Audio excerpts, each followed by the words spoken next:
Dito na tayo ngayon sa taas. Ang amazing show. Ito yung harap niya.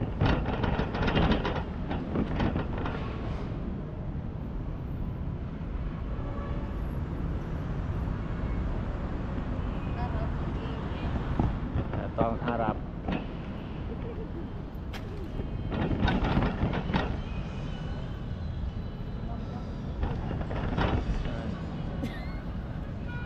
Tapos dito, ito yung ano, Harap. ito yung harap niya. Simula rito sa kinatatayuan namin, makikita mo yung ang tawag doon sa Ferris wheel na yun. Star City, Star Baliw. City, yan. Ferris wheel ang Ferris wheel, Star City dito. Tapos dito sa may bandang kanan namin, dito sa may bandang kanan doon, nandun yung kay Diwata. Doon, kay Diwata doon.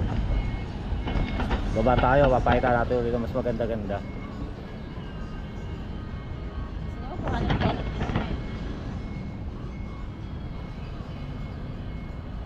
Amazing show.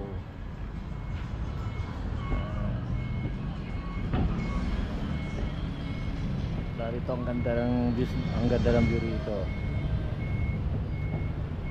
So ikot tayo. Again. Ikot tayo guys. Tara, di ba tayo ikot tayo sa kabila.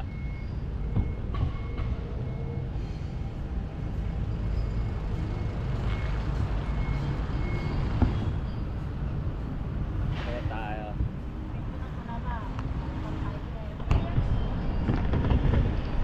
So sa pagpataas na yan, ayun yung ano. Ito yung pinaka main entrance niya.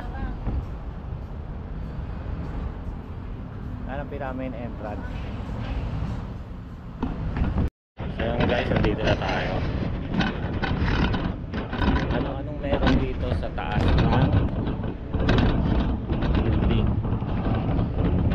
May mga nag-o-office na rin dito. Yan. May mga nag-o-office na rito.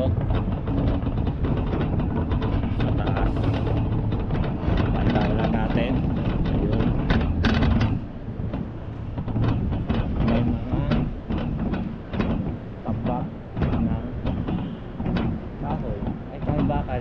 Siguro ginagamit ito sa PICC o sa CCTV complex.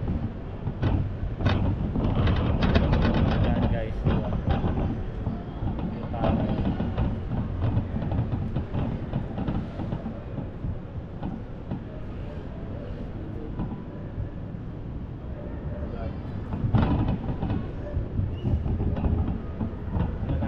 Banda.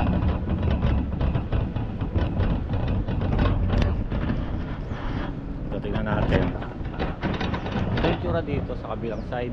Nandito kami ngayon sa may gilid ng Manila Film Center, saan yung ito yung nabalita dati 1981 na pinapagawa ng mga Marcos na hindi natuloy dahil sa isang sakuna. Ngayon ang sakuna na yon ay ilalagay namin sa description at isa-summarize na namin mamaya. Ang gagawin natin dito, mag-iikot-ikot tayo at pupuntahan natin bawat sulok ng building. Paikot lang tayo guys ha, kasi bawal tayo pumasok sa loob.